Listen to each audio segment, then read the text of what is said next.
Bien. La clase de hoy, el tema general de la clase de hoy es espectros de respuesta, ¿no? La clase ha sido dividida en tres ítems. El primero es el método de aceleración lineal. Vamos a estudiar a qué se refiere el método de aceleración lineal. El segundo, vamos a estudiar el espectro de respuesta, qué es un espectro de respuesta. Y finalmente, qué es un espectro de diseño. ¿Sí? Son los tres temas principales que vamos a abordar hoy. Bueno, entonces para eso me gustaría primero introducir, hacer notar algunos conceptos que creo que es importante que ustedes recuerden antes de continuar. Hasta la fecha, lo que hemos venido haciendo es la solución de un sistema de un grado de libertad cuando este sistema está sometido primero no tiene vibración libre, ¿sí? O lo que se conoce también como condiciones iniciales, ¿sí? Entonces, ese problema lo habíamos definido y lo que teníamos, lo que nos interesaba era conocer cuando el sistema estructural, perdón, en general el problema era cómo se comporta el sistema estructural una vez que se le aplica condiciones iniciales, ¿no? Y estas condiciones iniciales habíamos dicho que pueden ser el desplazamiento,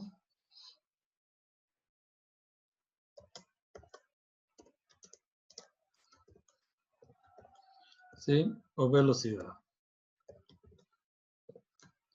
¿sí? Entonces, a este problema lo definimos y calculamos cómo era la vibración. Al problema lo separamos en dos estados diferentes, con amortiguamiento y sin amortiguamiento.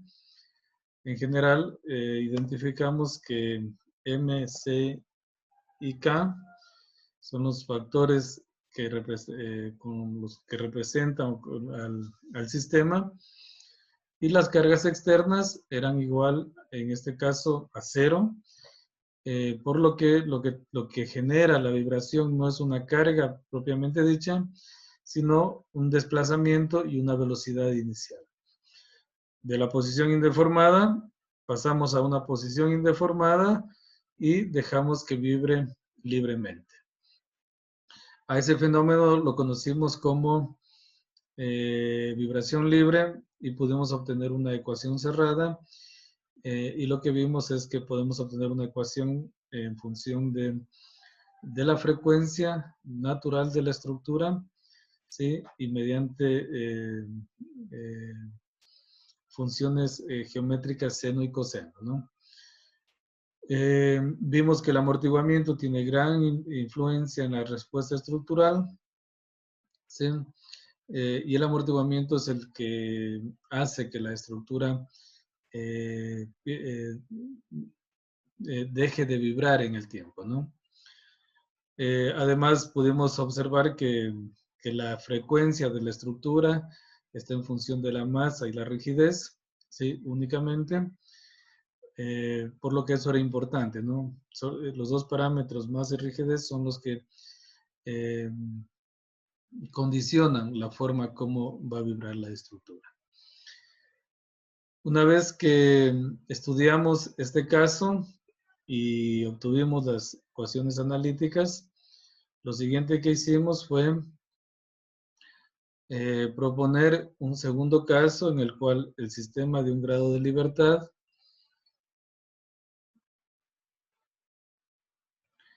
además de tener condiciones iniciales,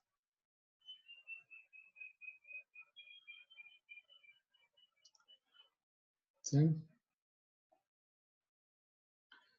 Además de tener condiciones iniciales, ahora el sistema estructural lo sometíamos a una carga, y en este caso a una carga armónica, ¿no? Entonces decíamos Las condiciones iniciales. Esas condiciones iniciales siguen siendo U de t y U punto de t.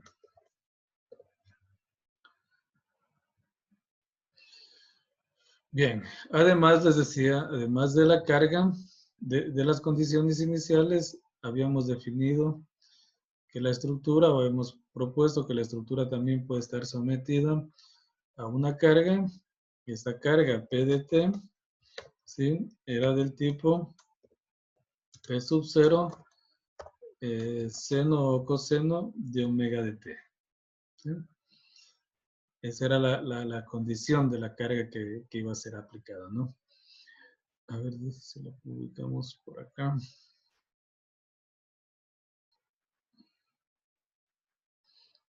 Bien. Entonces, para este caso también obtuvimos las ecuaciones analíticas, tanto para el estado amortiguado como para el estado no amortiguado. Y M, C y K eran las variables que representan el sistema estructural. Para el caso amortiguado habíamos identificado algunas, digamos, algún comportamiento particular como la relación que existe entre la frecuencia de la carga con la frecuencia de la estructura. Veíamos que cuanto más cerca es esta relación, cuanto más cercano es la frecuencia de la carga con la frecuencia de la estructura, se produce un fenómeno de resonancia, y ese fenómeno de resonancia lo que hace es que la vibración de la estructura se amplifique. Teóricamente, en el caso de que no haya amortiguamiento, esa amplificación llega incluso hasta el infinito. Pero por otro lado, también identificamos que el amortiguamiento es el parámetro que nos permite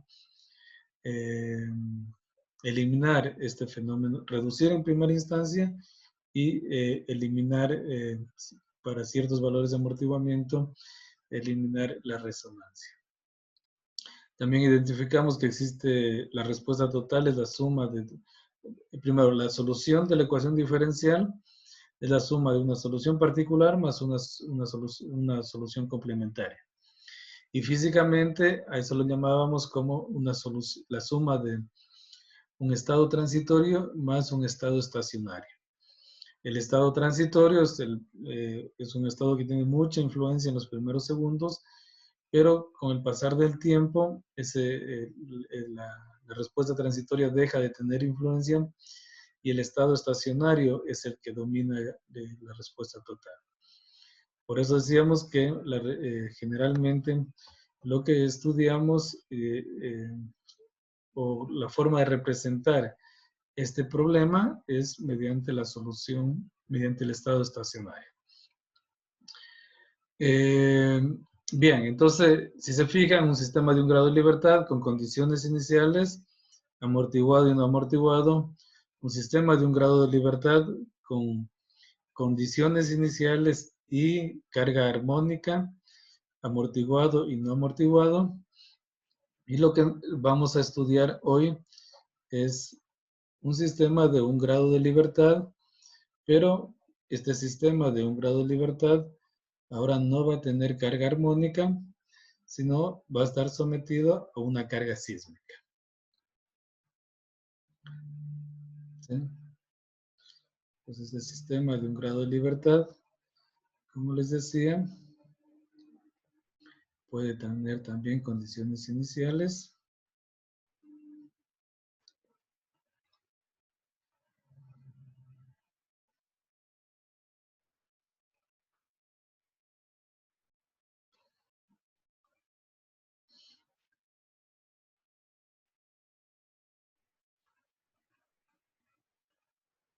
¿Sí?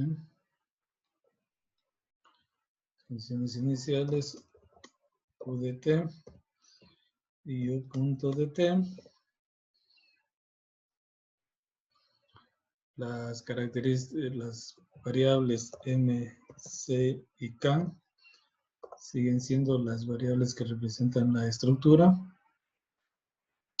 Pero ahora lo que decimos es que esta estructura va a estar sometido a un movimiento de base en realidad. Ese movimiento de base es una fuerza sísmica, ¿no? Esa fuerza sísmica se la representa en términos de aceleración. ¿Sí? Bien, aquí me hizo falta simplemente para seguir una coherencia. M, C y K, los parámetros de la estructura. Bien, entonces el tercer caso que vamos a estudiar es el sistema de un grado de libertad con condiciones iniciales, pero ya no a una carga como era en el caso anterior, que era una carga armónica. Ahora, este sistema estructural va a estar sometido a un movimiento de base. Ese movimiento de base físicamente lo representa una carga sísmica. Entonces, ¿cuál es el objetivo de la clase de hoy? Es conocer cómo representar la respuesta de este sistema de un grado de libertad cuando es sometido a una carga sísmica. Importante identificar que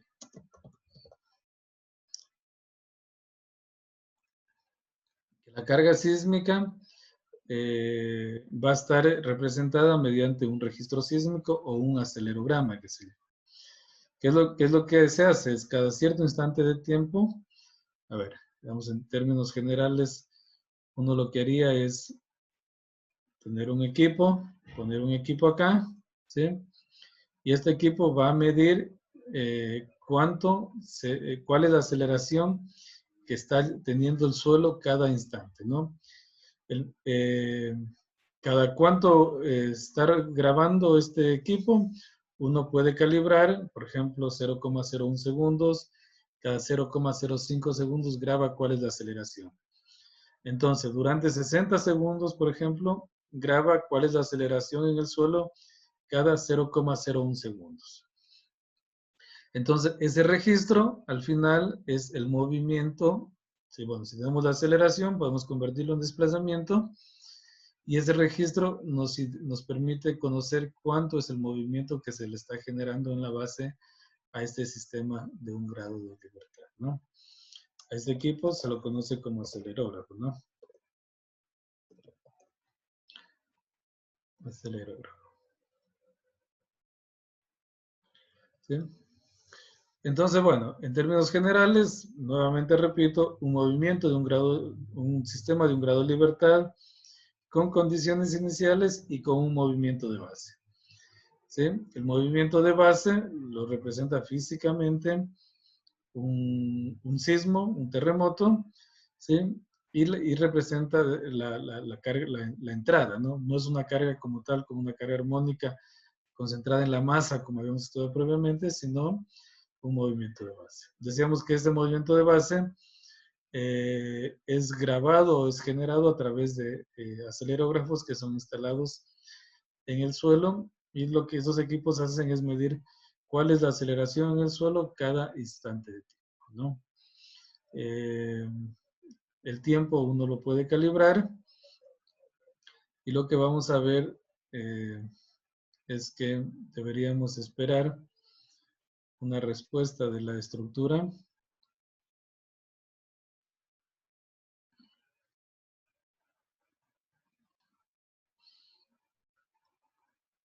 ¿Sí?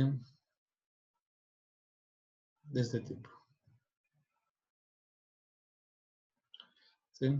Generalmente algo como esto, ¿no?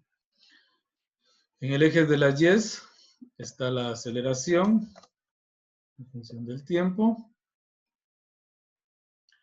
En el eje y en el eje de las X tenemos el tiempo, ¿no? Entonces, fíjense, lo he graficado intencionalmente para también introducir algunos otros conceptos. A diferencia del caso anterior en el cual la respuesta tenía, la carga era armónica, por ende la respuesta de la estructura también era armónica. Al ser armónica, lo único que necesitamos es un valor de amplificación, un valor de amplificación máxima y un valor de frecuencia, ¿no? Esos son los dos parámetros que se requiere para definir un armónico, sea cual sea este armónico.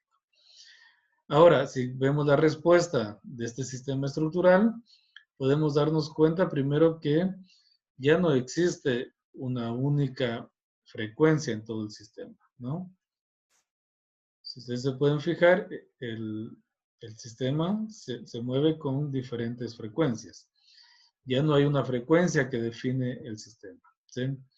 Generalmente lo que nosotros identificamos cuál es el patrón de frecuencias al cual a cuál la estructura tiende a deformarse, ¿sí? Pero no hay una única frecuencia. Si hay una frecuencia dominante, eso sí existe y eso lo vamos a identificar, ¿sí? Pero deberíamos identificar o conocer primero que no vamos a tener una única frecuencia en la respuesta de la estructura. Además, podemos ver que la respuesta está en función del tiempo, tal como ya lo habíamos hecho en el caso anteriores, y al ser un caso dinámico, pues es obvio este tipo de respuestas, ¿no? Si esta es la respuesta, lo que veremos es que la entrada tendrá una forma quizás similar a la respuesta, ¿no? La carga sísmica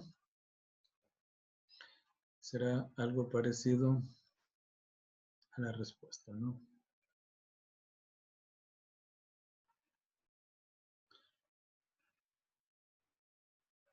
Bien.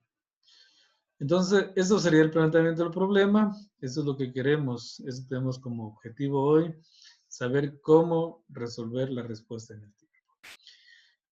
Bien, para terminar, se me estaba quedando el tema de mostrar esta gráfica y de identificar que no existe una única frecuencia.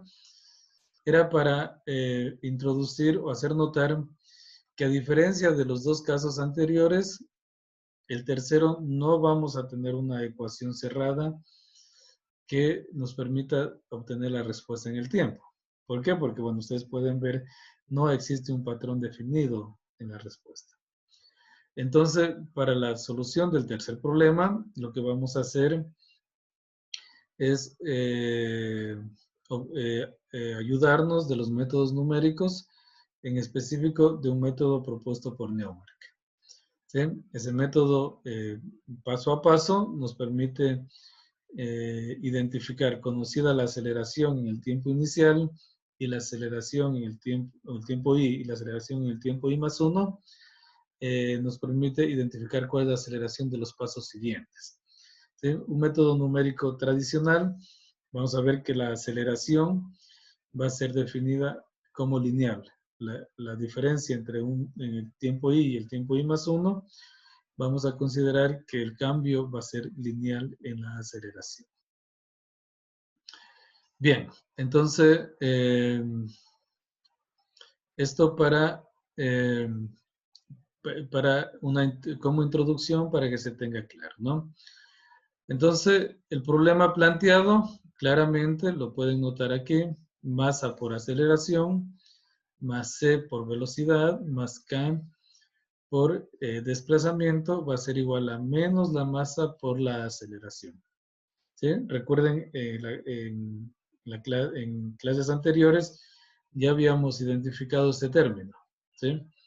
Ese término surgía de que la masa, el desplazamiento total que se produce en esa estructura es un desplazamiento de base, U de G, más un desplazamiento relativo. Entonces, U es el desplazamiento relativo, U de G es el desplazamiento de base, la suma de los dos generan el desplazamiento total. Entonces, bueno, la ecuación dinámica es la que ustedes ven aquí en pantalla.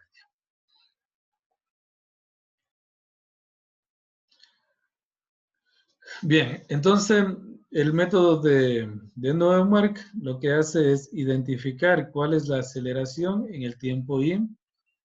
¿Sí? En el tiempo i, yo digo, la aceleración va a ser qi. Y en el tiempo ti más 1, voy a decir que la aceleración va a ser igual a qi más 1, ¿no? La que se ve acá. Bien, entonces, como les decía, si yo tengo un tiempo ti y un tiempo ti más 1, tengo una aceleración en el tiempo i y una aceleración en el tiempo qi más 1. En el tiempo i más 1, perdón. Entonces, entre estos dos puntos, yo no conozco cómo es, cómo es la aceleración. La aceleración puede tener varias formas en ese punto, ¿no? ¿Qué sé yo? Por ejemplo, la aceleración puede ser de esta forma. Sí, la aceleración puede ser el promedio. Se debería aplicarlo mejor acá.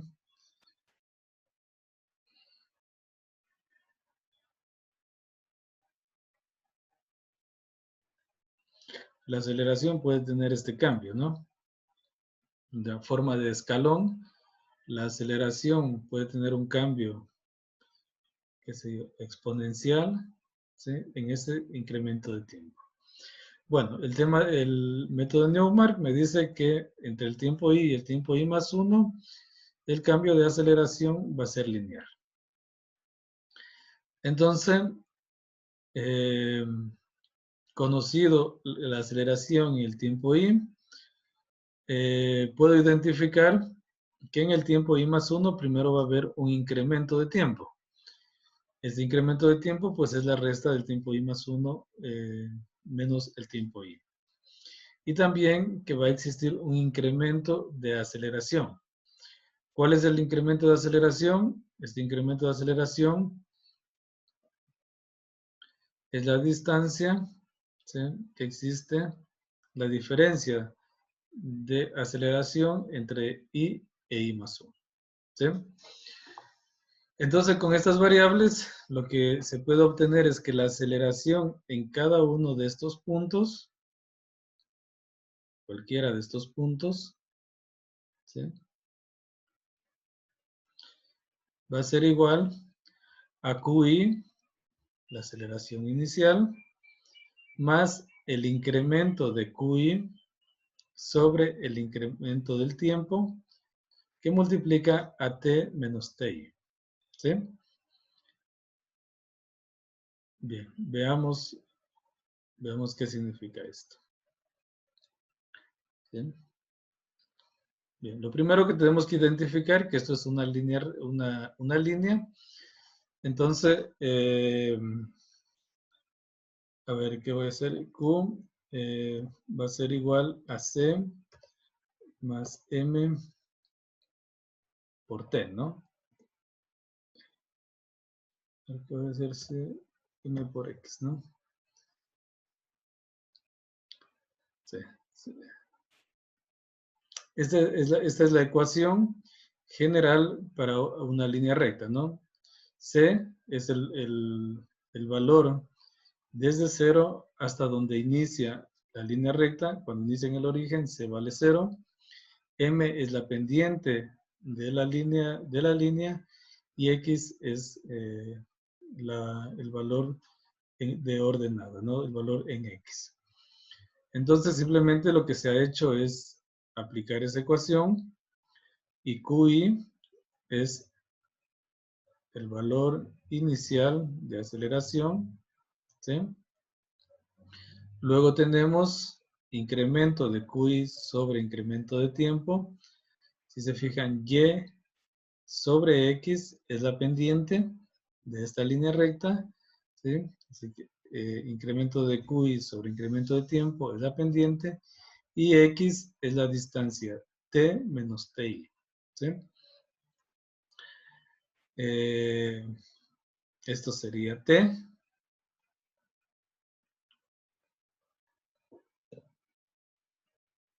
¿Sí? Y a T le vamos a restar TI. Por lo que obtenemos el desplazamiento relativo, que sería este de aquí, ¿no? Este en azul es T menos TI. De esta manera, entonces, tenemos el valor en X, ¿sí? Entonces T representa el valor en X. No es otra cosa, este valor de Q es cuál es la aceleración entre dos puntos. ¿Cuáles son los puntos? la aceleración en el tiempo i y la aceleración en el tiempo i más 1. De la misma manera, para cualquier otro punto, en los tiempos ti y ti más 1, se puede aplicar esta ecuación. Si esta ecuación se la integra, se obtiene la velocidad, ¿sí?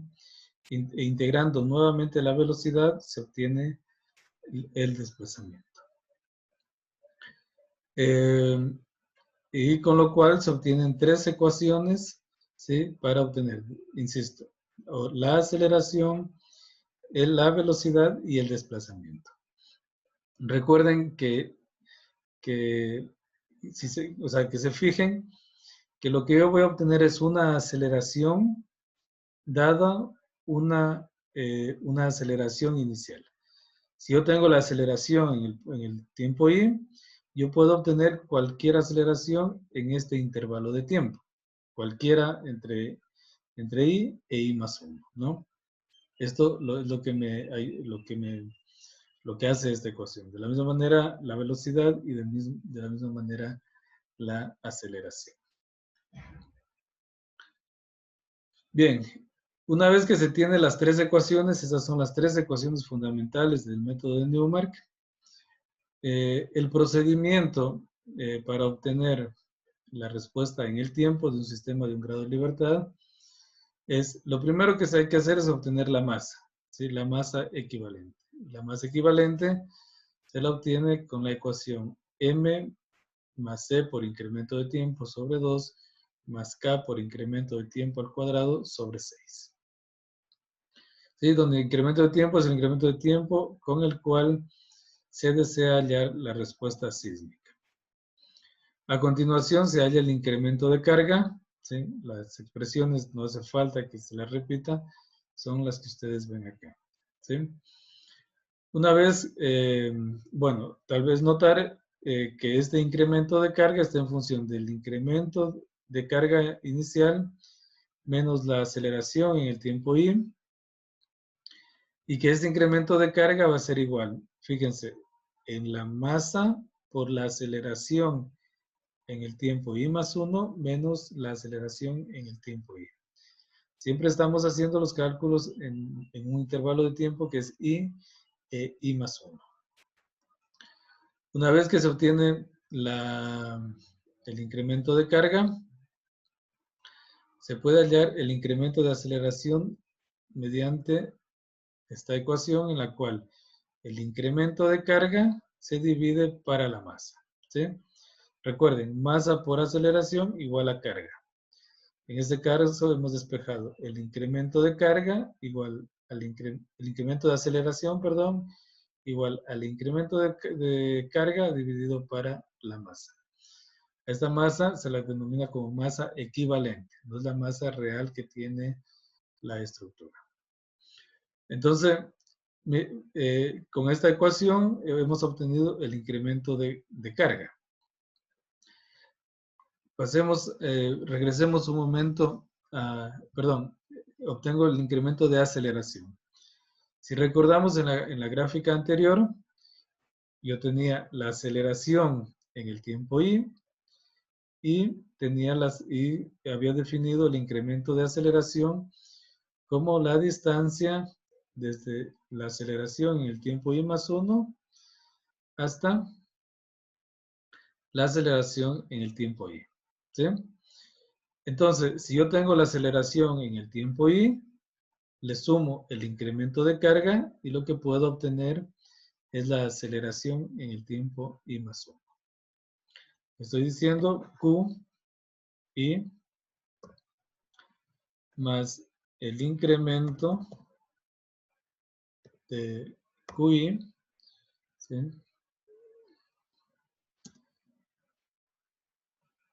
Será igual a q en el tiempo i más 1, ¿sí? No sé si se puede notar lo que le estoy diciendo. Si yo tengo la aceleración en el tiempo i y puedo calcular el incremento de qi, puedo obtener cuál es la aceleración en un instante de tiempo posterior al i, ¿sí? Entonces, cuando cuando yo encuentro el incremento de carga, del incremento de aceleración, yo ya puedo calcular el incremento, la aceleración en el tiempo I más 1, que es lo que estoy haciendo acá. Q I más 1, aceleración en el tiempo I más 1 será igual a aceleración en el tiempo I más el incremento de aceleración. Bien, quizá me adelanté un poquito. De la misma manera voy a obtener el incremento de velocidad y el incremento de desplazamiento. ¿Sí? Una vez que obtengo el incremento de aceleración, velocidad y desplazamiento, para los tres casos voy a aplicar el mismo concepto y voy a decir, el desplazamiento en el tiempo I más 1 va a ser igual al desplazamiento en el tiempo I más el incremento de desplazamiento. La velocidad en el tiempo I más 1 será igual a la velocidad en el tiempo I más el incremento de velocidad. Y la aceleración en el tiempo I más 1 será igual a la aceleración en el tiempo I más el incremento de aceleración. Entonces, en otras palabras, el método numérico me permite, sabiendo una velocidad, sabiendo cuál es la aceleración en el tiempo I, calcular el incremento de aceleración, con lo cual obtengo la aceleración en el tiempo I más 1. Una vez que obtengo la aceleración en el tiempo I más 1, regresemos un momento a la gráfica.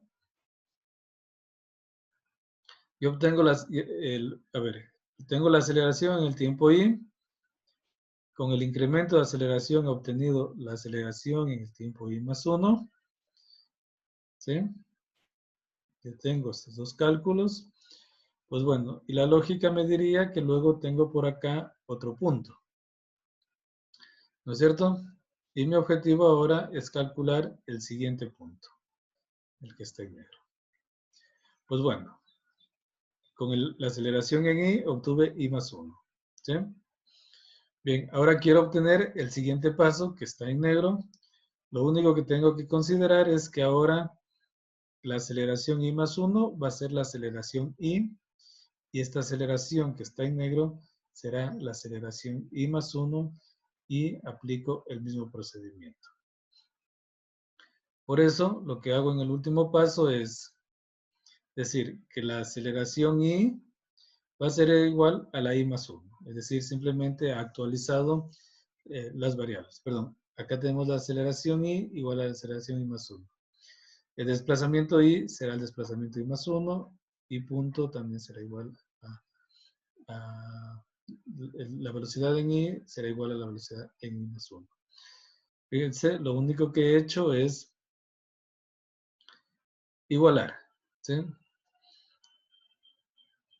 En este punto tenía que ser el tiempo I. Acá tengo I más 1. Una vez que calculo la aceleración I, lo que digo es, este I más 1 ahora se va a actualizar y ya no va a ser I más 1, sino va a ser el tiempo I y el siguiente será el I más 1. ¿Sí?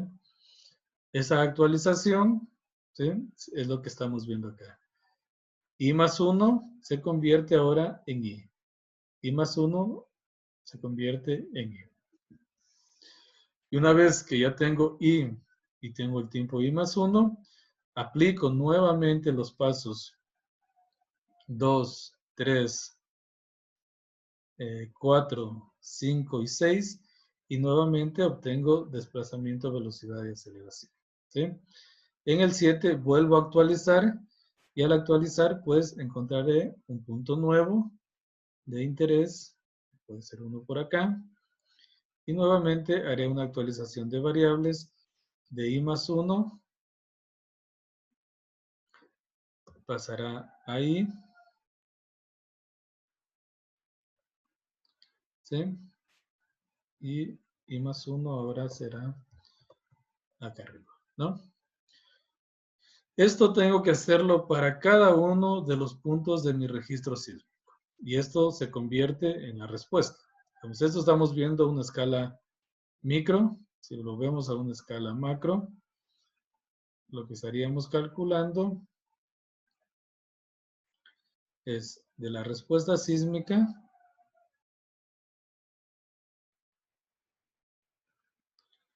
como esto, de esa respuesta sísmica estamos calculando quizá esta parte de aquí, ¿no? Estas, ¿sí? Entonces, lo que les digo es, esto hay que hacer para cada uno de los puntos, ¿sí? Y lo que se obtiene finalmente es una respuesta sísmica. ¿Por qué? Porque dado un valor de aceleración en base, estoy obteniendo cuál es la aceleración en el punto siguiente. Esa aceleración se convierte en la aceleración inicial para obtener el punto siguiente. Y así, para cada uno de los registros sísmicos, lo que se obtiene al final es una respuesta como la que ustedes ven aquí en la derecha, ¿sí? Bien, ahora, un registro sísmico tiene aproximadamente, no tengo ahora un dato, pero un registro sísmico podría tener más de 10.000 datos. Un evento de 60 segundos es registrado a través de 60.000 datos. ¿Qué significa? Que lo que yo les muestro es el procedimiento del 2 al 7, realizarlo 10.000 veces seguidas. Cuando aplico este procedimiento 10.000 veces, yo obtengo la respuesta en el tiempo. Entonces, ahí está claro, digamos que no tiene sentido, pues, hacer una repetición de 10.000 datos de forma manual y tampoco es operativo. Entonces ahí es cuando entra la programación como algo fundamental dentro de las estructuras y en este caso para la dinámica de estructuras. Entonces lo que se hace es implementar un código que replique estos conceptos que se ha descrito previamente. Yo les he compartido una función de MATLAB y esa función de MATLAB lo que hace es calcular cuál es la respuesta en el tiempo para un sistema de un grado de libertad. Esta función requiere ingresar la masa de la estructura, el amortiguamiento, la rigidez, un vector de aceleración y el incremento del tiempo con el cual fue tomado el vector de aceleraciones o el registro sísmico que se conoce. ¿Sí? En estas líneas, las que ustedes ven acá, que son pocas líneas, se ha implementado el método Newmark, pudiendo resolver 10.000, 20.000 cálculos en menos de un segundo, ¿no?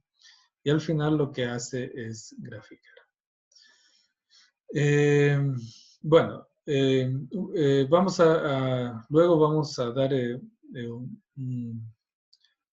algunas indicaciones de cómo funciona, cómo se opera MATLAB, y ahí podremos adentrarnos en leer el código que ustedes están viendo ahora en pantalla y que ha sido compartido en el Canvas, ¿no?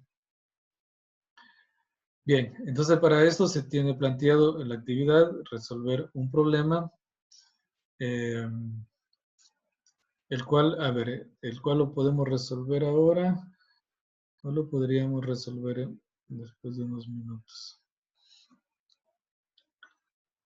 Sí, yo creo que podemos resolverlo ahora.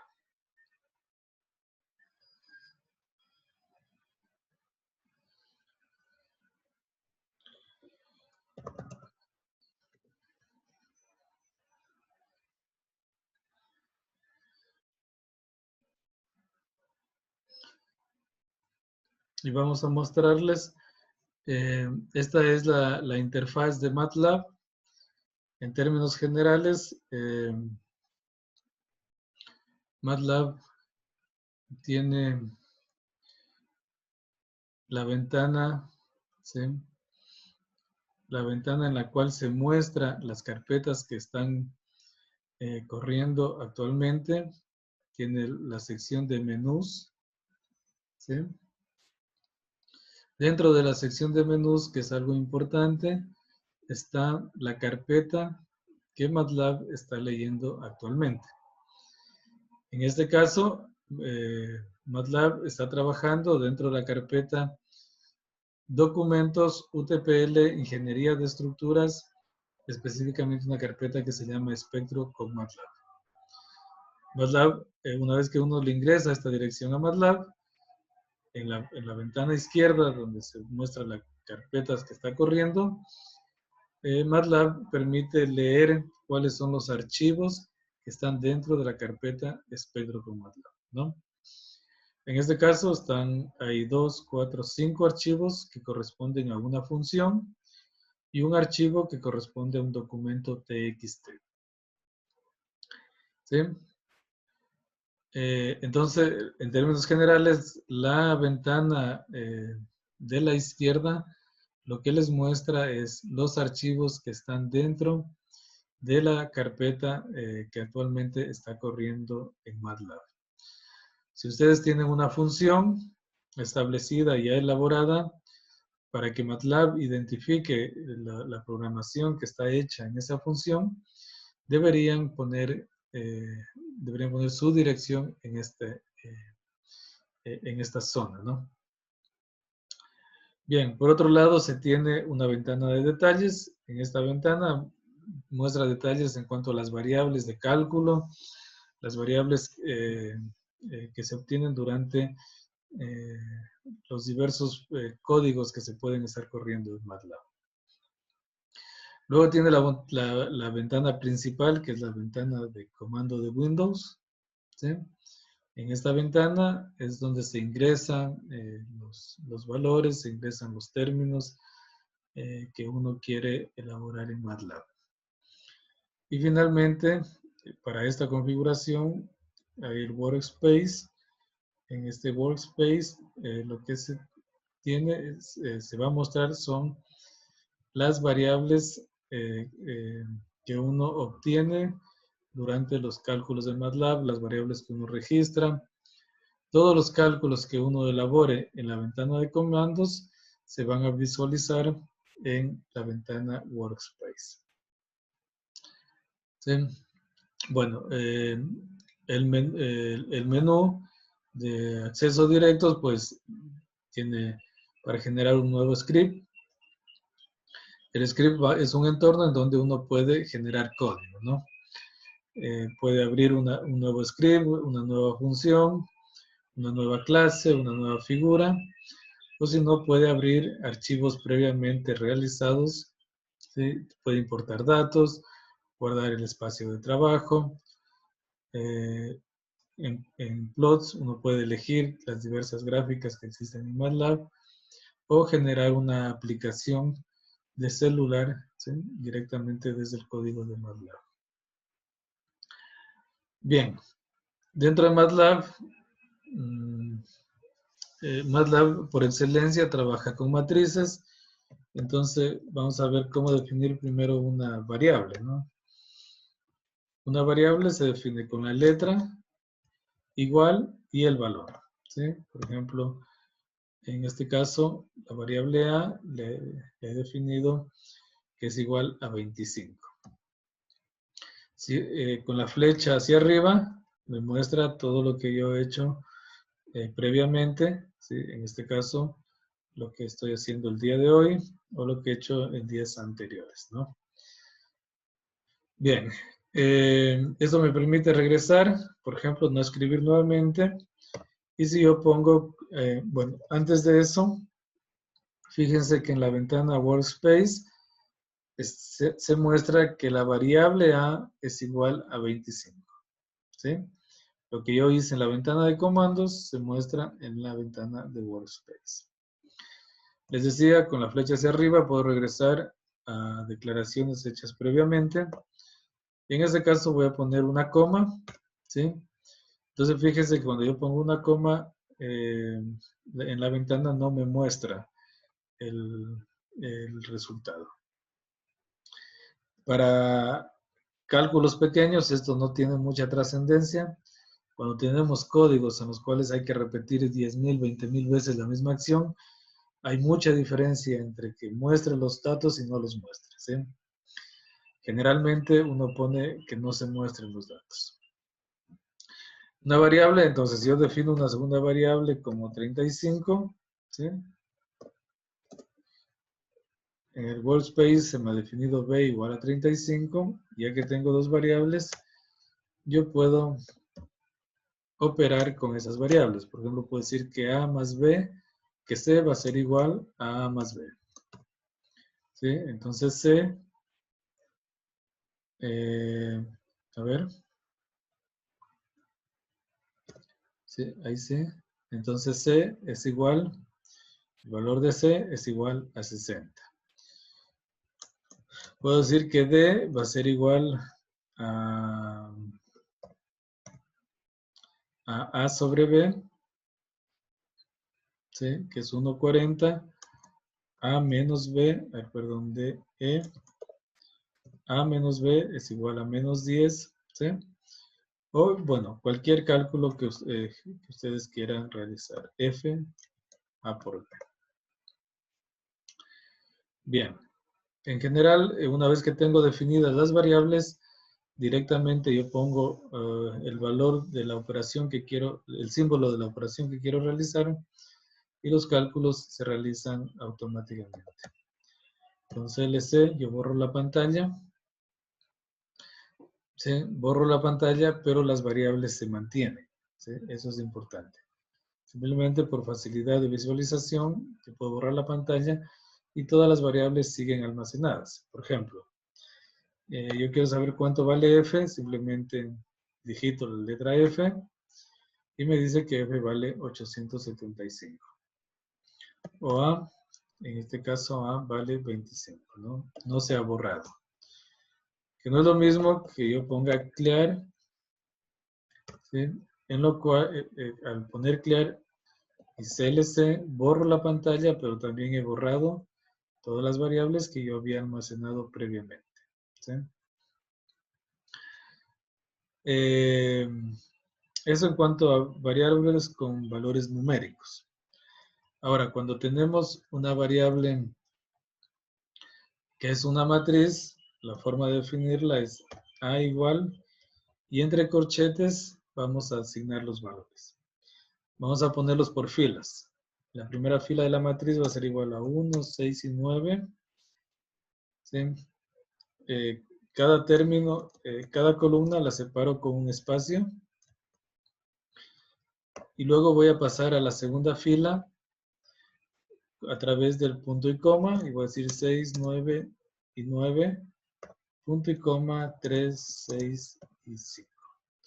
Es decir, he definido una A es igual a una matriz de 3 por 3. ¿Sí? Y me la muestra aquí. 1, 6, 9, 6, 9, 9, 3, 6, 5, ¿no? B también voy a definirla como una matriz y también puedo hacer lo siguiente, 1, 2 y 3, punto y coma, voy a separar por comas y no por espacios. 8, 9, 10, 5, 7, 8 y 9. ¿Sí? Fíjense, la primera fila yo separé por comas y no por espacios. La segunda y la tercera fila la separé por espacios y pude definir sin ningún problema la matriz B.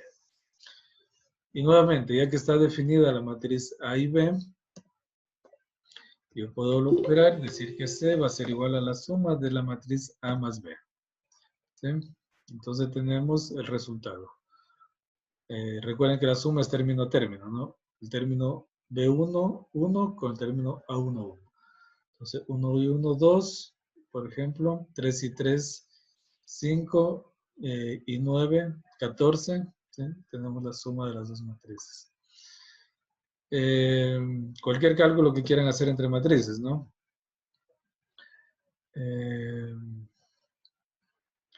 Voy a hacer 3 por A más B. También podría hacerlo, ¿no?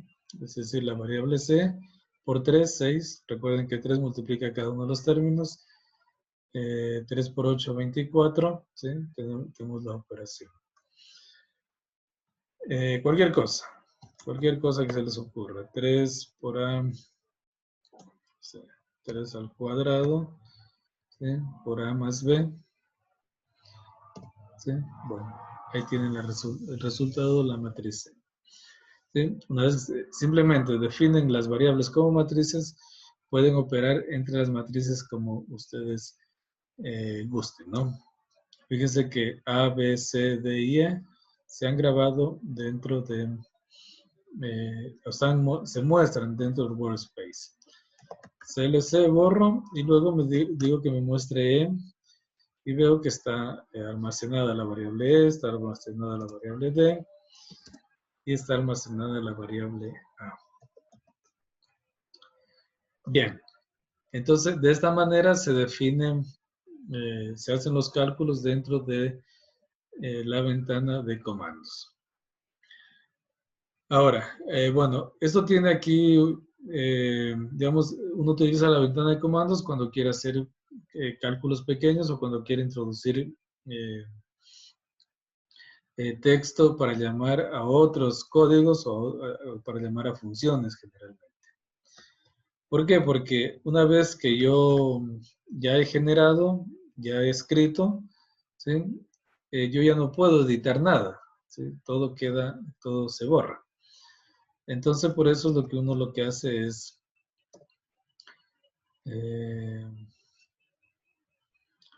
utilizar estas definiciones,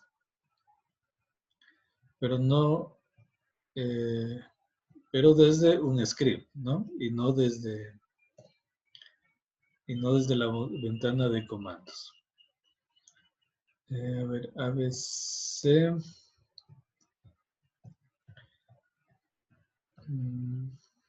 D y E.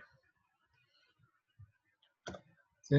Entonces, bueno, aquí ya no puedo operar con esto. Mientras que si yo tuviera un script, voy a generar en este caso un script, que es un archivo de texto, y hubiera escrito en este script, ¿sí? A igual la definición de A, la definición de B, la definición de C como A más B,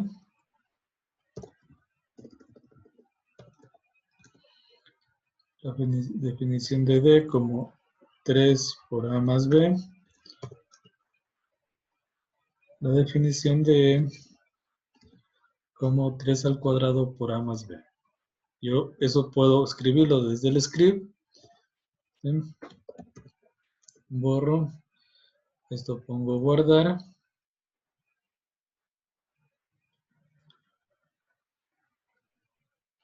Voy a guardarlo dentro de la misma carpeta. Le voy a poner como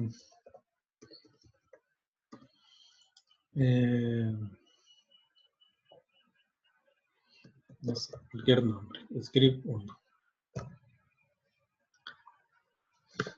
Bien, entonces fíjense.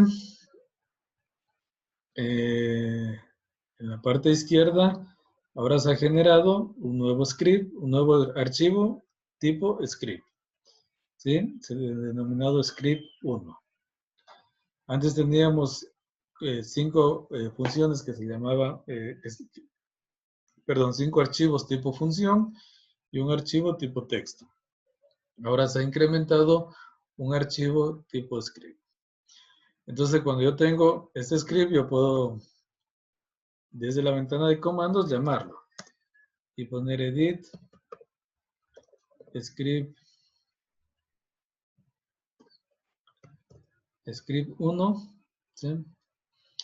Y lo que me hace es ir al script que yo he grabado y yo puedo seguir trabajando en este archivo o puedo modificar, por ejemplo, que 3e no sea igual a 3 al cuadrado, sino 3 al cubo directamente. ¿Sí?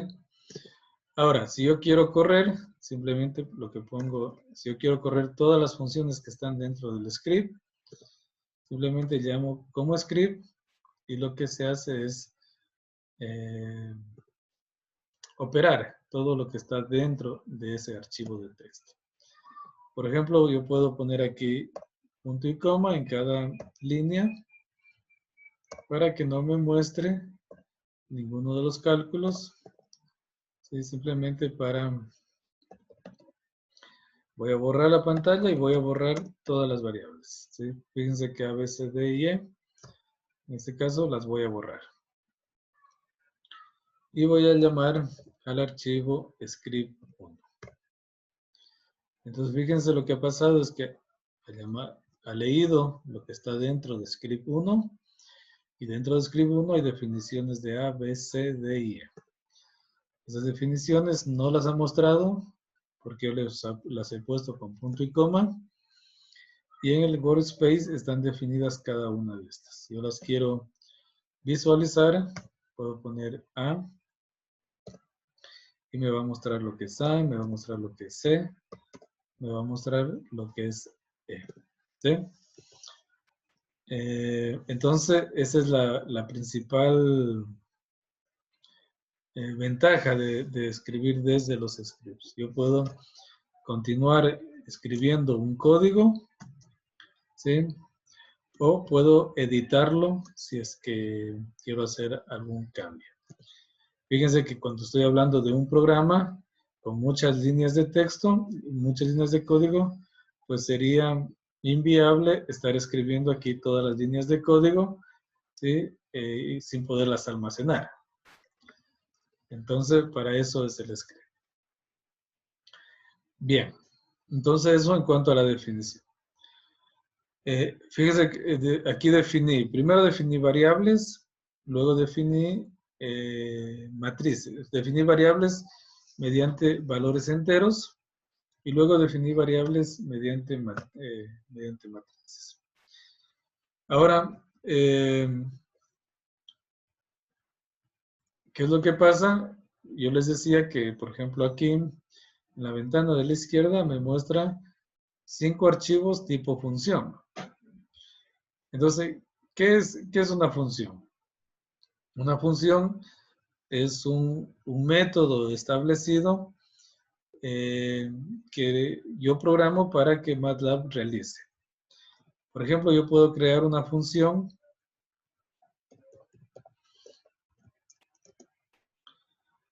a ver, primero salgamos de acá.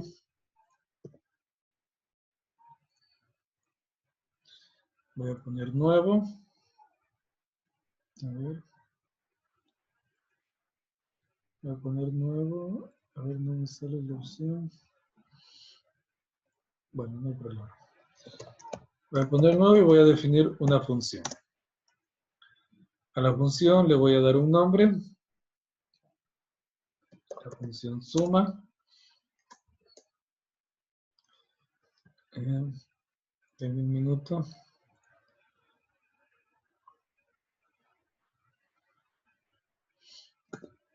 ¿Sí? Entonces la función va a ser igual a la función suma. ¿Sí? La estructura de una función es la que ustedes ven acá. Del lado izquierdo, perdón, aquí debo corregir. Del lado izquierdo vamos a poner entre corchetes las variables de salida que va a tener la función. Igual, vamos a dar el nombre de la función, en este caso se llama suma, y entre paréntesis vamos a dar los datos de entrada que va a tener la función. Entonces, por ejemplo, yo voy a decir que yo necesito el valor de A, necesito el valor de B y el valor de C como datos de entrada.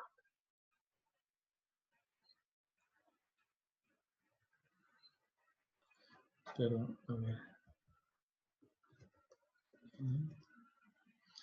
Cualquier valor. Q, Ingeniero, L, ¿sí? este, no sé si pasa con los demás compañeros, pero no vemos el proceso, no se ve lo que está realizando. Sí, estaba escribiendo o algo, ¿por qué no sale? Sí, decía algo de a partir del nuevo script para agregar la función, pero de ella no se ve nada. No la vieron, a ver. Sí.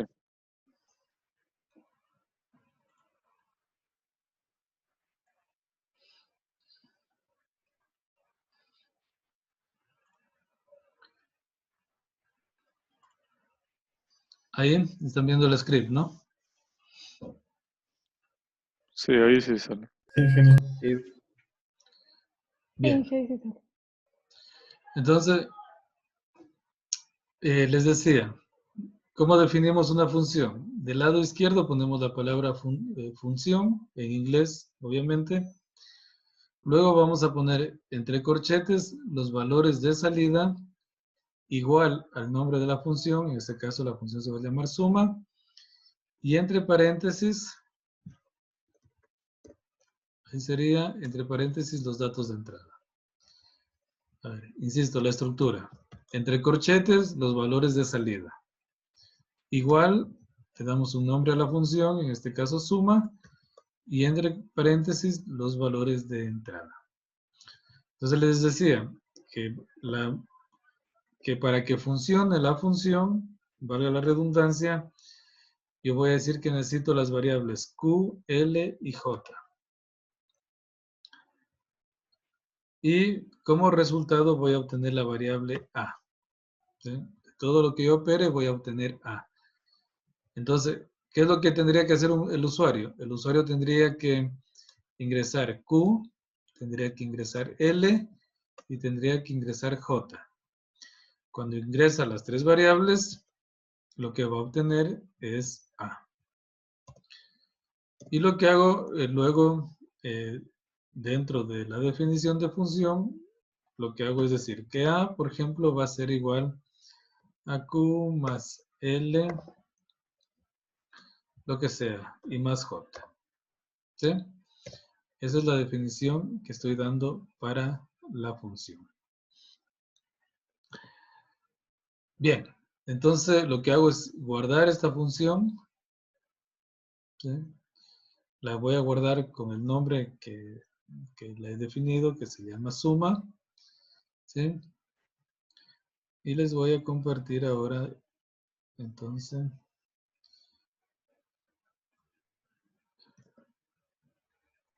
voy a la ventana principal de MATLAB.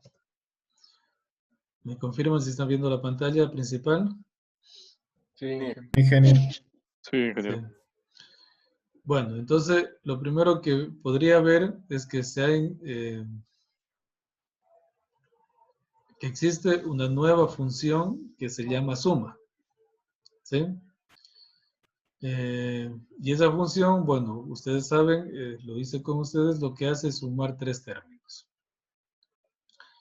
Entonces, cuando yo tengo ya definida una función, lo que tengo que hacer simplemente es poner la estructura, ¿sí? Que es paréntesis, los valores de corchetes, perdón, el nombre de la función y entre paréntesis los valores de entrada.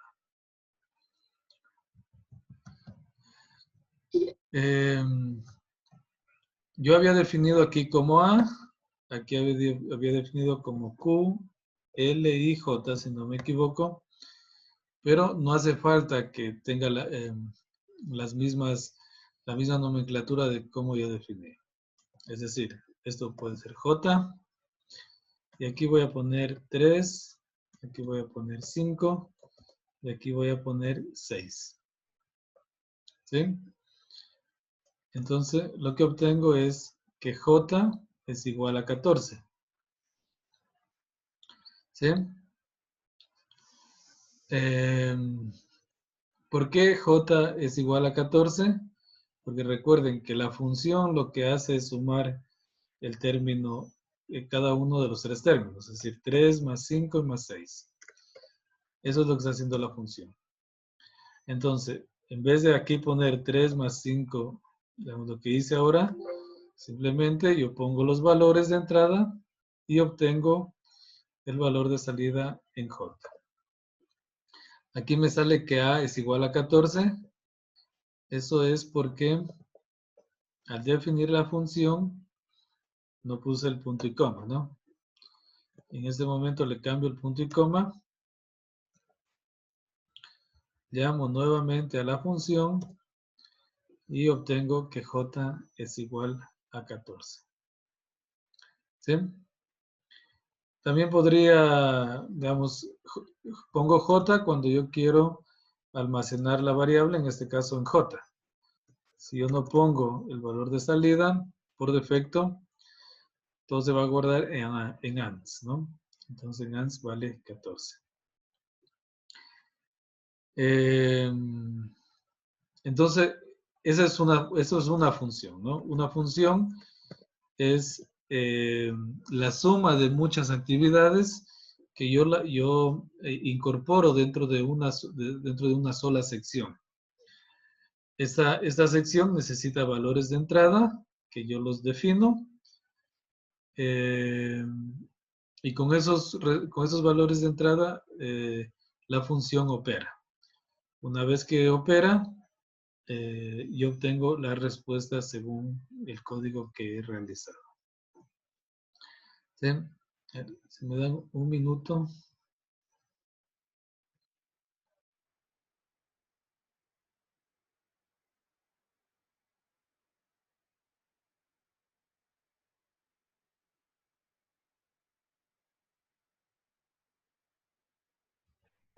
Bien. Bien, entonces hasta ahí el tema de la función, ¿sí? De MATLAB. No sé si tengan alguna pregunta.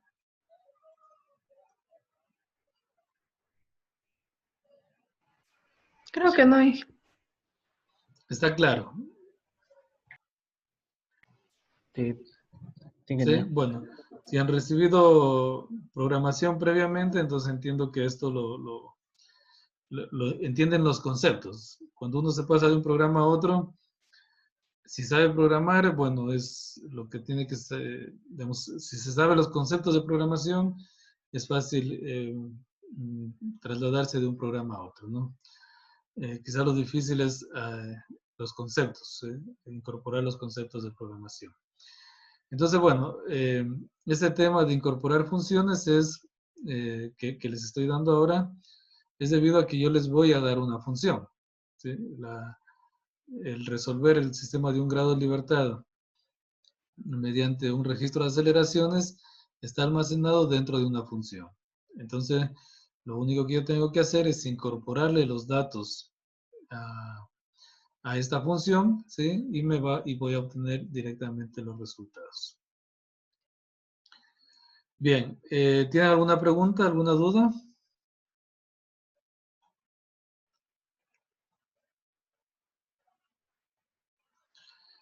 No. Bueno, entonces vamos a dar unos 15 minutos de receso y luego regresamos para resolver los ejercicios. La clase, ¿no? Bien, entonces les decíamos que la función hemos definido como datos de entrada la masa, el amortiguamiento, la rigidez, el vector de aceleraciones y el incremento de tiempo. Este dt es el incremento con el cual fue registrado la aceleración. Y lo que se va a obtener es el desplazamiento, la velocidad y la aceleración. Disculpe, ingeniero, creo que se ve un poco borroso. Sí, ingeniero, se ve bien borroso. Sale como pixelado. Mm.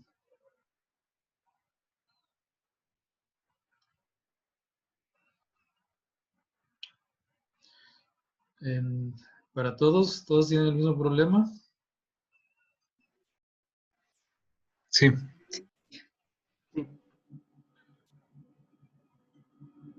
A ver, un minuto. Vamos.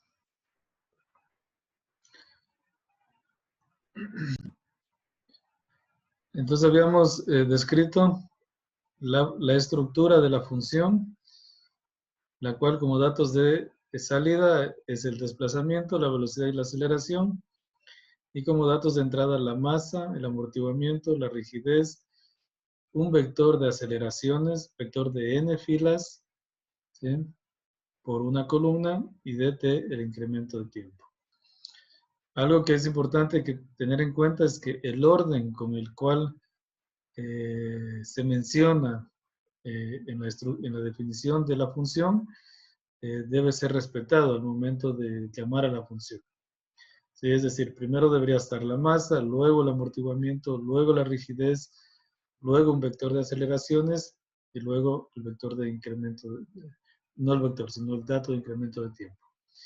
Y van a obtener unos resultados en este orden: desplazamiento, velocidad y aceleración. Eso hay que tener mucho cuidado al ingresar los datos. Bien, luego se definen los vectores de desplazamiento, velocidad y aceleración. Estos vectores se los define que tengan, son los vectores de cero, vectores con valores de cero, y tienen la longitud igual al vector de aceleración que se ingresa. ¿Sí? Además, se define, todo esto son definiciones iniciales, se define T0 igual a 0, N va a ser igual a la longitud del vector de aceleraciones, y tiempo final va a ser igual a N por el incremento de tiempo. ¿Sí? Si el incremento de tiempo es 0,01 y hay 300 datos, entonces 300 por 0,01 me va a dar el tiempo total. ¿Sí? Es decir, el tiempo final. Entonces, una vez que se define el tiempo inicial y el tiempo final, genero un vector con la función linspace, y en este vector lo que hago es dar el tiempo inicial, el tiempo final y n el número de elementos. ¿Sí? En general la función lo que dice, o sea, cómo opera la función linspace. Se pone el dato inicial, el valor final, y se pone cuántos eventos queremos que haya en ese vector. Por dar un ejemplo, yo quiero un vector que vaya desde 0 hasta 10 y quiero que hayan 11 elementos. Entonces irá 0, 1, 2, 3, ¿sí? Hasta 10. Pero si pongo 20, irá de 0,5 en 0,5, ¿no? Con n definimos cuántos términos van a haber en ese vector. Doy el valor inicial, doy el valor final y el número de términos. Bien, una vez definido las condiciones iniciales, por decirlo de alguna manera, voy a la definición ya de lo que es el método, y lo primero que calculo es K, ¿sí? A y B. Bueno, que esos A y B podemos...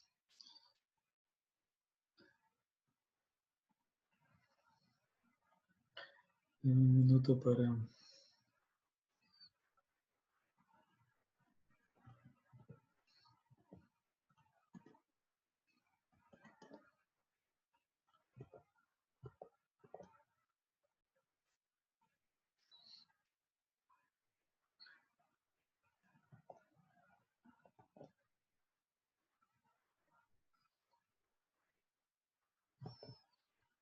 ¿Sí? A ver, lo primero que defino son los valores constantes del método. ¿Sí? En esta zona defino dos términos A y B que van a permanecer constantes durante todo el proceso. Luego entro a un bucle. En este bucle va a ir desde 1, desde i igual a 1 hasta la longitud del vector de aceleraciones, y obtengo primero el desplazamiento, velocidad y aceleración. Doy como condición inicial 0. Fíjense, estoy diciendo que parte de la posición indeformada. U, V y A, C son los vectores que previamente he definido que valen 0. Y digo que en la posición 1, 1 va a ser 0. En la posición 1, 1 de cada uno de estos vectores, 0. Es decir, estoy diciendo que parte de la posición indeformada.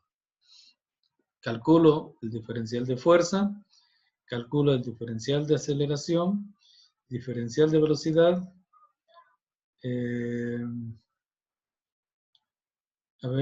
diferencial de fuerza, ¿sí? Diferencial de desplazamiento, diferencial de velocidad y diferencial de aceleración. Y luego sí digo que U va a ser U en el I más 1, va a ser igual a UI más el diferencial de U. Velocidad en el paso I más 1 va a ser igual a la velocidad en el paso I. más el diferencial de velocidad, lo mismo para la aceleración. Este bucle va a ser igual al tamaño del vector AG, es decir, va a repetir tantas veces como sea la longitud del vector de aceleraciones. Y la respuesta se va a ir siempre almacenando en el vector U, V y AC, ¿no?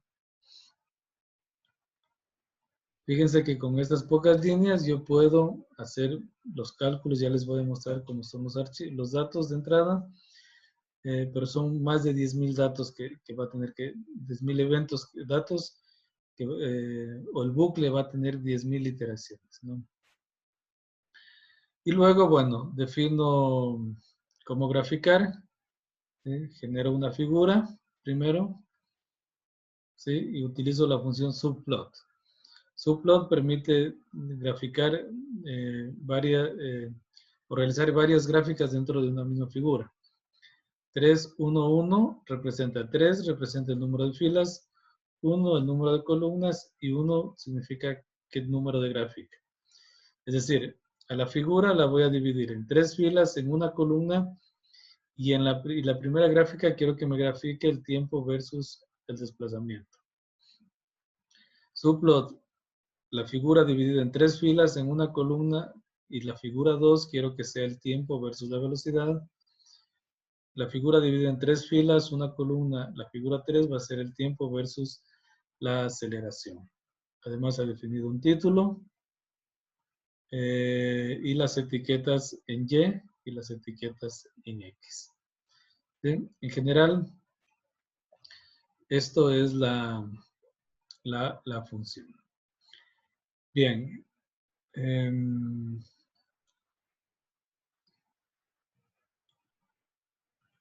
Por otro lado, quería mostrarles, perdón, dejé de compartir. Este es lo que están viendo ahora en pantalla, es el registro sísmico, un registro sísmico en particular en el Ecuador, ¿no? Fíjense que tiene en total, tiene 2.917 filas, ¿sí? Y cada fila tiene 2, 4, 6 columnas, ¿sí? Entonces, bueno, si ustedes hacen la operación de 6 por 2.917, van a tener ¿cuántos datos tenemos? Serían 17.502 datos, ¿no? Esos 17.502 datos que me dice es que cuando hago este bucle, el bucle del for, ¿sí? Lo que hay que hacer es ese bucle, hay que repetirlo 17.000 veces, ¿no? Entonces, bueno, pues aquí nuevamente para mostrarles la importancia. Bien, eso por un lado. Por otro lado, generalmente los sismos tienen esta forma. ¿Sí? Sí están viendo la pantalla, ¿no? Me confirman. Sí. Sí están viendo el registro sísmico. Así es. Sí. Bien, entonces les decía que generalmente tiene esta forma. Está almacenado en columnas y el orden va de izquierda a derecha, de esta forma, ¿no? Va de izquierda a derecha. De esa forma está almacenado el orden de los vectores. Bien, entonces, como había hablado ya previamente, la función lo que necesita es un vector de n filas por una columna. Entonces, a este vector, a este registro sísmico que está en columnas, hay que pasarlo a un vector de n filas por una columna. Además, no debe tener, si es que este tuviera algún encabezado, como suelen tener, hay que borrarlo y hay que considerar que tenga solo datos numéricos, ¿no? También les he pasado una función que se llama lee sismos, ¿sí? La función lee sismos, ustedes pueden poner help lee sismos. Y lo que les va a dar es, les va a mostrar el encabezado que se ha definido. Entonces, la función obtiene un vector de aceleraciones y tiempo dado un registro de aceleraciones con formato de n por n. La estructura del vector que devuelve la función es de n por 2, n filas por 2 columnas. En la primera columna se almacena el tiempo y en la segunda la aceleración. El usuario debe ingresar el nombre del archivo que contiene el registro de aceleraciones, incremento con el cual fue grabado cada registro y un factor de multiplicación de unidades. ¿Sí? ¿Por qué esto? Porque en algunos casos los registros no son grabados en unidades de aceleración, sino en unidades de 1 sobre G. ¿Sí? ¿Qué significa este 1 sobre G? Es la aceleración con la cual se obtuvo se divide para G. ¿Qué sé yo? La aceleración fue de 300 centímetros sobre segundo cuadrado, por ejemplo. Se divide para 981, que es la aceleración. Es decir, que en términos de G, la aceleración decimos que es de 0,3. ¿Sí? Muchos de los registros tienen este formato. Es decir, la aceleración se divide para la aceleración del suelo se divide para la aceleración de la gravedad. Entonces, si es que fuera el caso y quieren obtener el registro en unidades de aceleración, aquí debería haber un factor que multiplique el término que están obteniendo. En este caso, el registro ya está en unidades de centímetros sobre segundo cuadrado. Entonces, para llamar a la función, lo que deberíamos hacer es, según esta descripción, bueno, aquí tenemos un ejemplo que podemos tomarlo.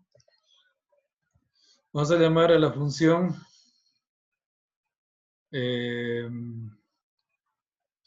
vamos dentro de sismo 1. Sismo 1 va a ser vamos a almacenar la respuesta. Vamos a llamar a la función lee sismos. El archivo de entrada va a ser el denominado sismo 1, que es el que ustedes lo están viendo en el lado izquierdo, sismo1.txt. ¿Sí? Aquí tenemos sismo1.txt entre comillas simples, eso es importante, coma, el segundo término, el incremento. En este caso, este registro fue tomado cada 0,01 segundos. Eso es un dato que se les suele entregar. Y el factor va a ser de 1. ¿Por qué? Porque el registro ya está en unidades de aceleración. En este caso está en centímetros sobre segundo cuadrado. Bien. Entonces simplemente llamando a esta función se podría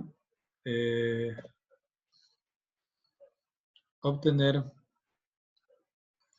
un vector que lo hemos denominado como sismo 1, el cual nos va a proporcionar la información del registro sísmico. A ver, si no tenemos problema, debería operar. Sí, bien.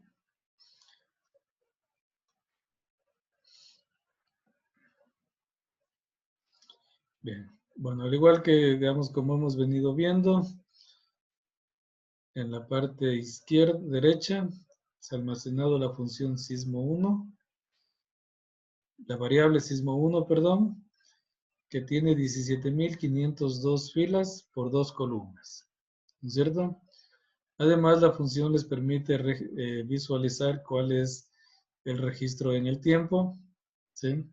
Pasó de columnas a filas, recuerden, de 6 columnas a un vector de n filas por 2 columnas. Aquí pueden ver cuál es el registro en función del tiempo. Además pueden ver el nombre del archivo el cual leyó, ¿sí? Por si vamos es por información general. Entonces recuerden, según la información, este vector sismo 1, la primera fila, la primera columna, perdón, es el tiempo y la segunda la aceleración, ¿no? Entonces, bueno, ya que se llama esta función lee sismos, ya se tiene almacenado dentro de sismos 1 el vector de aceleraciones que requiero para la nueva función que se llama SDOF, que la había explicado previamente. Una última explicación. Cuando yo quiero, sismo 1 tiene, como les muestro acá, n filas por 2 columnas. Cuando uno quiere llamar a todos los términos por ejemplo, a todos los términos de la columna 2, lo que pone es, con 2 puntos, indica que son todos los términos de la fila, o todas las filas de la columna 2. Si yo pusiera todas las filas de la columna 1, voy a obtener el tiempo. Cuando pongo todos los términos de la columna 2, voy a obtener la aceleración. ¿Sí? Voy a obtener todos los datos de aceleración. Eso para que tengan presente. Bien, entonces lo que se debe hacer ahora es, les voy a compartir el ejemplo y lo que quiero es que utilicen las funciones de MATLAB para que lo resuelvan.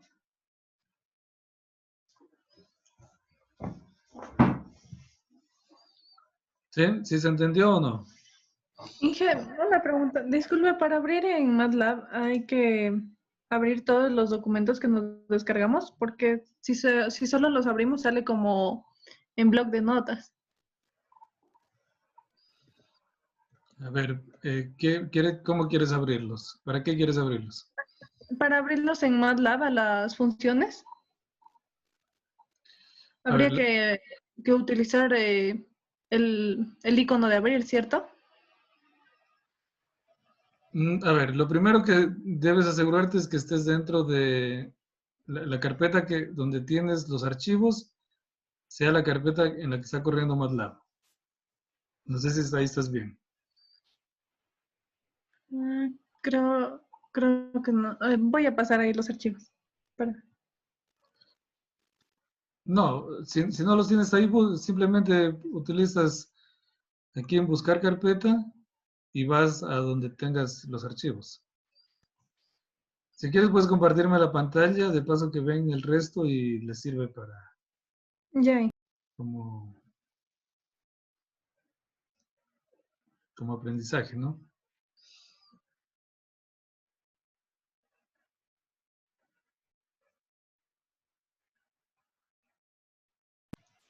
Ya. Digamos aquí para abrir A ver, no el estoy de viendo. SDOF, le puse aquí en OPE Ya, y pero fui a no buscar. estoy viendo la pantalla ahorita. Ah, ¿no se está compartiendo? No. No, sí, ingeniero, solo que creo que usted mismo tiene que poner Sí, en la pantalla de Ariane. sí, ya está. Ya, a ver, déjame ver. Lo primero es, como te decía, donde en la dirección donde está corriendo MATLAB, si te fijas, la dirección es d2.matlab r2017.bin. Ya, esa dirección debe ser la dirección donde tienes los archivos. Entonces vas a ir a la carpeta, a ver, en el menú. No, a ver, dentro de MATLAB. Ahí. Sí. Ese no. Dentro de MATLAB, si cierra nomás, a la izquierda, donde está ese icono de la carpeta con la flecha verde, abajo, ¿Este? ahí, sí. Ahí vas a buscar, sí, cliquea nomás ahí. Ya, ahí vas a buscar dónde está tu carpeta con los archivos que yo te envié. Está aquí. En esta. Ya, Pero aquí está abre. todo. Abre nomás. Está Sí. todos mis deberes, sí. ¿No importa? ¿O tengo que generar una carpeta? No, si están dentro de esa carpeta los archivos, no hay problema, va a leer todo. Ahí. Mm, A ver. Ya, entonces ahí se ha leído todo, ¿no? Ujú. Bien, dentro de eso está la función leesismos, Sí. SDOF, SDOF Spectrum. Bueno, ahí, luego puedes hacerle, ahí puedes, Una sola carpeta. sí, no, también puedes eh, configurarle para que te los ordene por tipo de archivo. Ya. Este sería. Bueno, Ujú. ya la busco luego. Ya, ahora entonces vas a llamar a la función leesismos. Entonces aquí quito esto, ¿cierto? Sí, sí, eso es simplemente, es una configuración de ventana. ¿Ya? Y ahí vas a llamar a la función leesismos. Con La est- CLC. no, la estructura es primero corchetes, Mm, ¿Ya? ¿sí? Sí, abre y cierra los corchetes. Ya, y ahí asígnale un nombre cualquiera. Sismo 1, por ejemplo. No, dentro del corchete.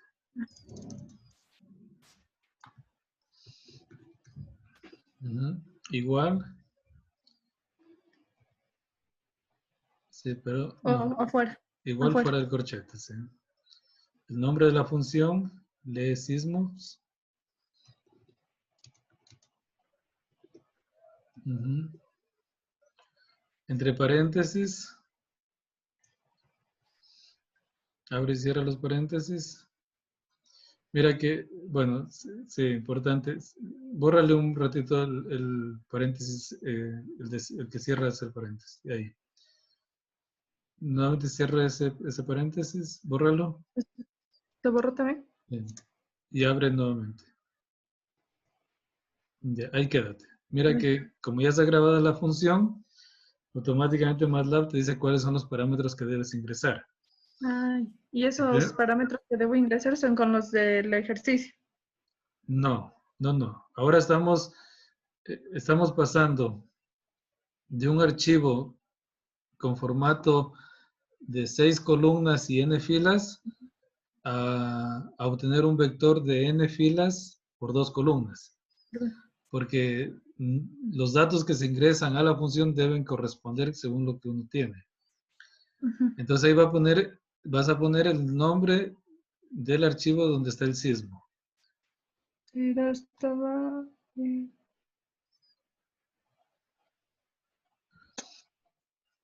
Era sismo 1 a este. Sí. Entonces debe estar igual, ¿no? Ujú. Sismo 1, punto, Ahí no tendré que poner. Ah, sí tengo que poner. sí, punto txt con comillas simples de lado y lado. Ujú. Y ahí Ese es el sí. primer término. Ahí vas a poner coma. El segundo término que se necesitaba ingresarle es el incremento con el cual fue tomado. El incremento es de 0,01. Pero aquí trabajo con comas o puntos, porque está bien. Con puntos, sí. 0.01. 0,01, sí. Coma. Y el último término era el factor de unidades. En este caso, el registro sísmico está ya en centímetros sobre segundo cuadrado, así que vas a poner 1. Porque no quieres que te multiplique por ningún factor. Ujú. Bien, y cierras el paréntesis. Ahora vas a poner punto y coma para que no te muestre los cálculos y das enter.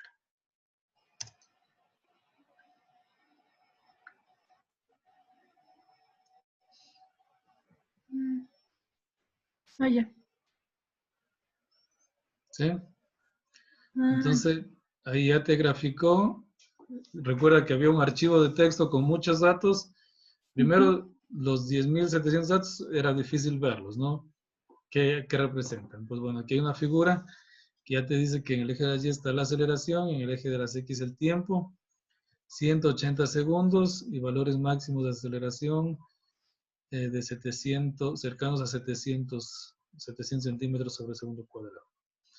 Y en la etiqueta te dice que leyó el archivo sismo1.txt. ¿Sí? Puedes cerrar la figura, minimizarla o cerrarla, como quieras. Fíjate, a la derecha se ha grabado la variable sismo1. Sí. Tiene 17.502 filas y 2 columnas.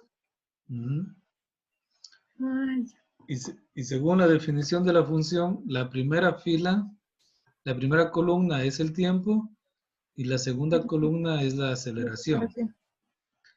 Entonces, vamos a mostrar el tiempo. Pon sismo 1. ¿Ya sin corchetes? Sí, sin corchetes. Sismo 1. Entre paréntesis. 2 puntos. ¿Sí? Sí, coma 1. Cierra paréntesis. Entonces, ¿qué le estás diciendo al programa? Que de la variable sismo 1 te muestre Es igual. todas las filas, la columna 1. ¿Sí? Esa columna recuerda que es el tiempo. Entonces, si das Enter, te va a dar ahí un montón de datos. ¿Sí? Si subes, vas a ver, si andas Miles de subiendo, datos. ahí están todos los datos de tiempo. Si haces lo mismo, con la Para flecha la hacia columna arriba. No, ¿Acá? a ver, a ver, abajo donde estaba bien. Sí, ahí cliquea la flecha hacia arriba. ¿Esto? No, la flecha de tu teclado. Cliquea de tu teclado la flecha que es. Ya. Eso te permite para que no vuelvas a escribir. Entonces, ahora ponle que te muestre la segunda columna, que es la aceleración. Entonces, ahí están todos los datos de aceleración. Y están ordenados como un vector.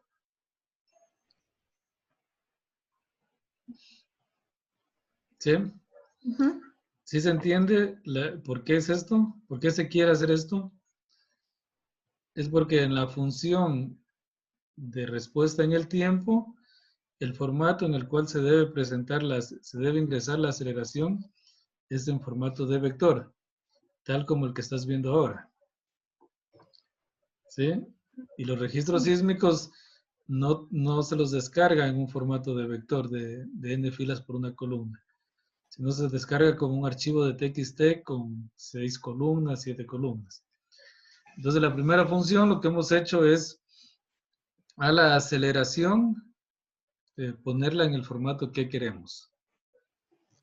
Puedes también esa columna grabarla con la variable A, por ejemplo. Para eso vas a poner A igual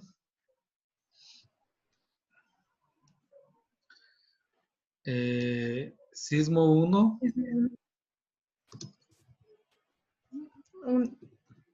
Sí, sismo 1. Paréntesis.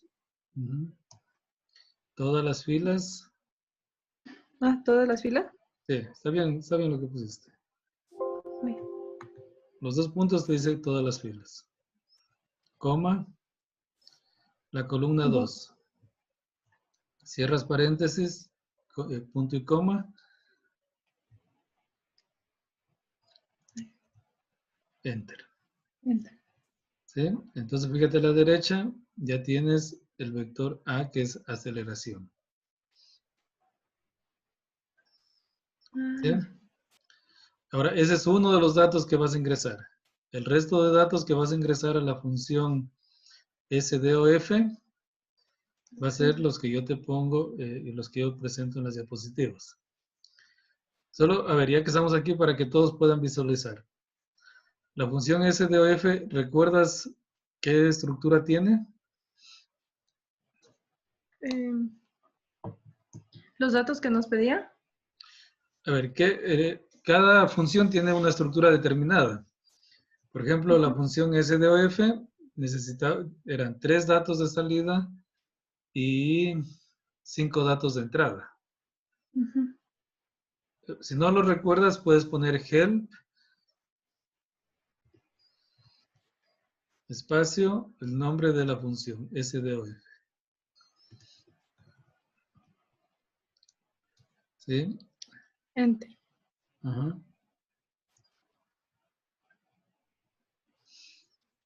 Bien.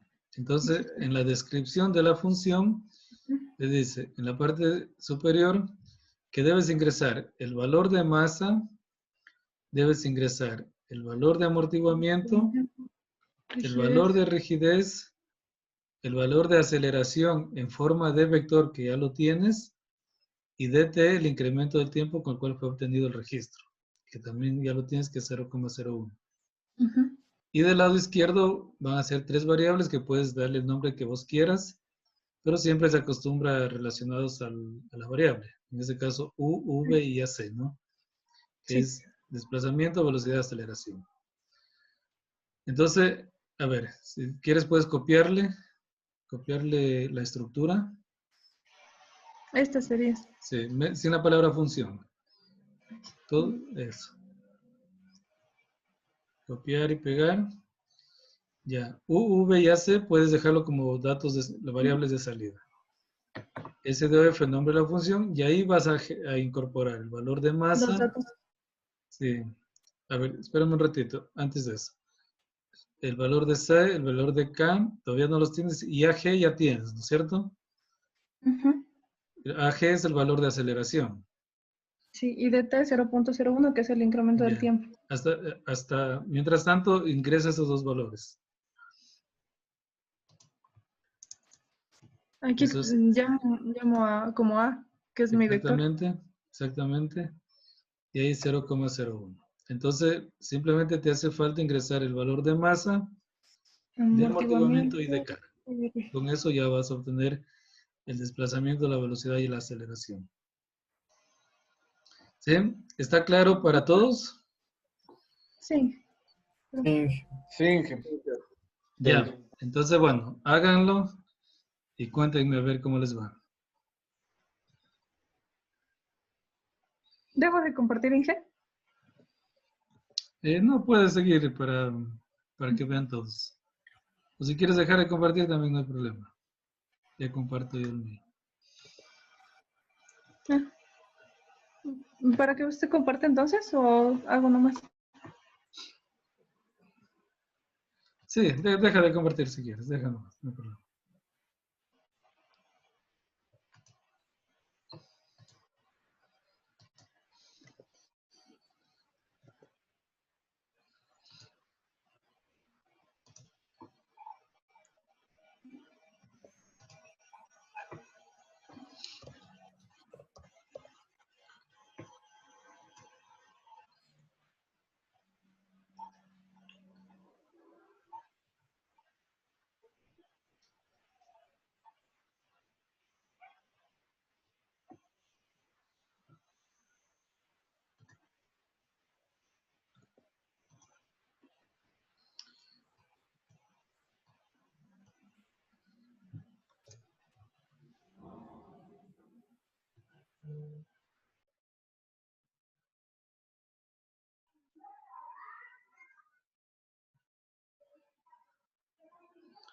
Voy a compartirles la pantalla, ¿sí?, de MATLAB.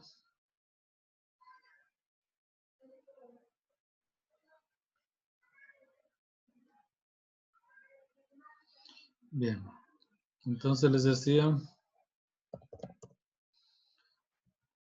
la estructura de la función es la siguiente. Desplazamiento, velocidad y aceleración como datos de salida. En corchetes, SDOF es la función que vamos a llamar. Y entre paréntesis los datos de entrada.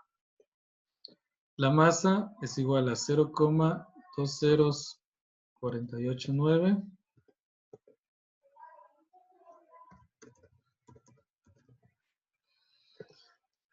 El amortiguamiento es igual a 0,203.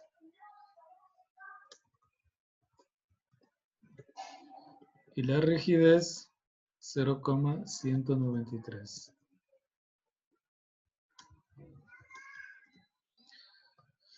Yo almacené dentro de Sismos 1 en todas las filas la columna 2, el valor de aceleración como un vector y el incremento de tiempo es de 0,01. Punto y coma para que no me muestre los resultados y obtengo la respuesta en el tiempo, ¿no? Entonces,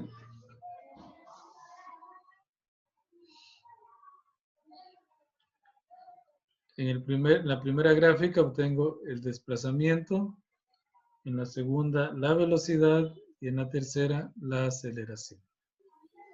Inge, Inge, no se están viendo las gráficas.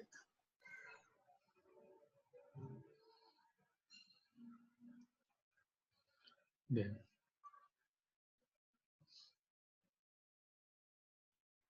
¿Sí? ¿Ahora sí? Sí, ingeniero. Sí. Ujú. Entonces, bueno, con esto se ha obtenido la respuesta en el tiempo para un sistema de un grado de libertad, ¿sí? Con valores de aceleración de base. Recuerden cuál es la estructura que debe tener la función, que es de desplazamiento, velocidad, aceleración, e ingresamos los datos de entrada con masa, rigidez, amortiguamiento, el valor de aceleración y el incremento del tiempo. Bien. Bueno, por falta de tiempo no vamos a avanzar a ver lo que es un espectro de respuesta. Lo que les recomiendo es hacer utilizar la función para la siguiente clase poder avanzar y que no tengan problemas con el manejo de MATLAB. ¿Sí? No sé si tengan alguna pregunta. No, Inge, por mi parte no. Ujú. Bien. La siguiente clase lo que